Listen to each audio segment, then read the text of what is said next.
Hello students, now we are going to discuss criticism of Lamarckism. So Lamarckism की criticism अब पढ़ेंगे.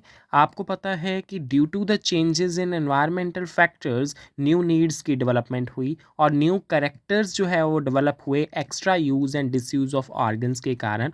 There are number of examples जिसको हम support कर सकते हैं कि new needs और new characters जो है वो डेवलप हुए. बट एक्वायर कैरेक्टर्स की इनहेरिटेंस हाईली क्रिटिसाइज हुई है. ऑगस्ट विस्मैन ने theory of continuity of germ plasm 1892 में दी. एक जर्मन बायोलॉजिस्ट था ऑगस्ट विस्मैन. इसने क्या किया, हाईली क्रिटिसाइज किया लेमार्किज्म को. उसने क्या कहा कि थ्योरी बोलती है कि मल्टी सेलुलर ऑर्गेनिजम्स जो है वो दो टाइप के सेल से बनता है, जर्म सेल्स और सोमैटिक सेल्स. जर्म सेल्स कहता जीन्स वो कंटेन करते हैं जो कि इनहेरिटेबल कैरेक्टर्स के होते हैं जो ऑफस्प्रिंग में जाते हैं, और सोमैटिक सेल्स के पास वो जीन्स होते हैं जो सिर्फ उसकी लाइफ टाइम पे ही होते हैं. और जो एक जनरेशन से दूसरी जनरेशन में ट्रांसफ़र होता है वो जर्म सेल्स के थ्रू होता है. ठीक है, लिंक जो बना है वो जर्म सेल्स के थ्रू है. और सोमैटिक सेल्स जो है वो ट्रांसमिट नहीं होते. तो इंडिविजुअल जो भी अपने लाइफ टाइम में एक्वायर करेगा कैरेक्टर को, वो उसकी डेथ के साथ ही ख़त्म हो जाएगा, वो आगे दे ही नहीं सकता. तो इनहेरिटेंस कैसे होएगी फिर एक्वायर कैरेक्टर्स की? इसको कॉन्ट्राडिक्शन ऐसे मिली है ऑगस्ट विस्मैन से. विस्मैन ने कट किया 22 जनरेशन्स तक रैट की टेल्स को. उसको कभी भी किसी जनरेशन में टेललेस रैट्स नहीं मिले. हालांकि जो लेमार्क के स्पॉटर्स थे कि उन्होंने इसे बताया कि मिस्टर ऑगस्ट विस्मैन आपने ध्यान से सुना नहीं है इसकी बात को. लेमार्क ये बोल रहे हैं कि इंडिविजुअल ने अपने लाइफ टाइम में अपने डिज़ायर से जो करेक्टर एक्वायर किया. अब चूहे की पूंछे तो इसने ऑगस्ट विस्मैन ने काट दी. उसने बोला कि चूहे की पूंछे, चूहे ने तो नहीं बोला आपको काटने के लिए, वो उसने अपने डिज़ायर से तो नहीं किया. तो वो तो फिर कैसे आ जाएगा उसकी नेक्स्ट जनरेशन में? जो अभी खुद एक्वायर करेगा इंडिविजुअल अपने लाइफ टाइम में, वो आगे ट्रांसफ़र होगा. जबकि ऑगस्ट विस्मैन ने कहा कि मैंने पूंछें काटी, वो तो कहता तो तूने काटी.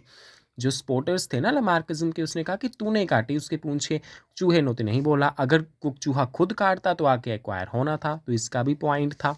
इससे क्रिटिसिज्म होने से उसके स्पोर्टर्स जो थे लेमार्क के, उसने बताया, उन्होंने बचा लिया लेमार्क को उसके. फिर उसके बाद पावलव भी आया. पावलव ने, एक रशियन फिजियोलॉजिस्ट था, इसने माइस को ट्रेन किया कि बेल को हियर करते ही वो खाना खाने के लिए आएंगे. बट उसको ये हर जनरेशन में ट्रेनिंग रिपीट करनी पड़ती थी. ठीक है, कोई भी एज सच जनरेशन ये पहले से सीख नहीं पाई. बिना ट्रेनिंग से ये नहीं सीख पाई कि बेल बजनी है और खाना खाने आना है. ट्रेनिंग देनी पड़ती थी. तो इसने उस स्पॉट किया कि करेक्टर अगर एक्वायर है तो क्यों नहीं आगे वो ट्रेनिंग मिल रही है, उनको ट्रेनिंग क्यों देनी पड़ रही है बार बार. ठीक है, एक्सटर्नल ईयर का जो भी आपका पिन्ना है उसकी बोरिंग करवाते हैं. ठीक है, नोज़ पियर्सिंग होती है इंडियन वुमेंस में. यूरोपियन लेडीज़ टाइट वेस्ट पहन के रखती हैं. कुछ मोहम्मदियंस और जूज़ में सर्कमसीजन होती है. ठीक है, प्रेप्यूज या फोर स्किन जो पेनिस की होती है उसको बर्थ के टाइम रिमूव किया जाता है. स्मॉल साइज फीट है चाइनीज़ वुमेन के. तो वो तो कहता है एक जनरेशन में दूसरी जनरेशन से नहीं जा रहे ना, एक जनरेशन से दूसरी जनरेशन में वो तो ट्रांसमिट नहीं हो रहा. ठीक है, और आइज़, अब उसने बोला कि कंटिन्यूड यूज़ करने से वो ज़्यादा एफिशिएंट बन जाता है ऑर्गन. तो उसको क्रिटिसाइज़ किया गया कि अगर आइज़ जो कंटिन्यूसली यूज़ करोगे, वो कॉन्स्टेंटली यूज़ करने से, इम्प्रूव होने से, तो क्या वो डिफेक्ट क्रिएट कर देंगी इंस्टेड ऑफ इम्प्रूविंग. कि इम्प्रूव तो उसने क्या होना, वो तो डिफेक्ट क्रिएट कर देंगी अगर उसको कंटिन्यूस यूज़ करते जाओ. दिल तो पूरी उम्र धड़कता है, बट ऐसा नहीं होता कि कंटिन्यूड यूज़ करने से वो दिल बड़ा हो जाएगा. ज़ुबान आप पूरी ज़िंदगी भर यूज़ करते हो, ऐसा तो नहीं होता कि ज़ुबान आपकी बाहर को लटक के आ जाएगी, बड़ी हो जाएगी. ठीक है, बहुत सारे फैक्टर्स हैं. अब खली का बच्चा है, खली का बच्चा क्या खली की जैसी ही मसल्स डेवलप होंगी उसमें? कि क्या खली ने जो करेक्टर एक्वायर किया अपने लाइफ टाइम में, वो क्या उसके इंडिविजुअल में भी वो करेक्टर एक्वायर हो जाएगा? ठीक है, सन ऑफ रेसलर में जो वीक मसल्स हैं वो क्यों हैं? फिर अगर इंडिविजुअल अपने लाइफ टाइम में करेक्टर एक्वायर करता है तो वो जनरेशन नेक्स्ट जनरेशन में ट्रांसफ़र करता है. तो क्यों सन ऑफ रेसलर की वीक मसल्स हैं? ठीक है, उसकी मसल्स तो उसके रेसलर जैसी होनी चाहिए.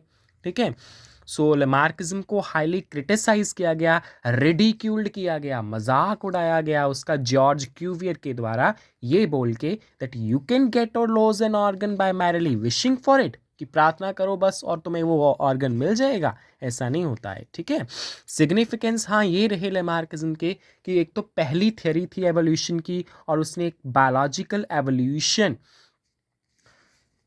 को प्रपोज किया, और द कंडीशन इज कि नाइसली एक्सप्लेन करती है कि वेस्टिजियल ऑर्गन्स जिनका कंटिन्यू डिसयूज करने से कैसे वेस्टिजियल ऑर्गन्स जो है वो बन जाते हैं, और कंटिन्यूस यूज़ करने से किसी ऑर्गन के, जैसे स्ट्रॉन्ग जा मसल्स है, क्लॉज है कार्निवोर एनिमल्स में, वो कंटिन्यूस एक्स्ट्रा यूज से कैसे ज़्यादा डेवलप हो जाते हैं। ठीक है, इसने और भी स्टिमुलेट किया अदर बायोलॉजिस्ट को कि मैकेनिज्म ऑफ ऑर्गेनिक एवोल्यूशन के बारे में देखा जाए। सो काफ़ी हद तक सपोर्टिव रही ये theory. That's all about Lamarckism. We will discuss in the next video Darwinism. उससे पहले भी नियो डार्विनिज्म है कि मॉडर्न एंड नियो लेमार्किज्म। ठीक है, तो उससे पहले सबसे पहले अब हम नेक्स्ट वीडियो में नियो लेमार्किज्म डिस्कस करेंगे कि न्यू लेमार्किज्म क्या बोलती है। ठीक है, उसके बाद Darwinism and then neo Darwinism. Thank you.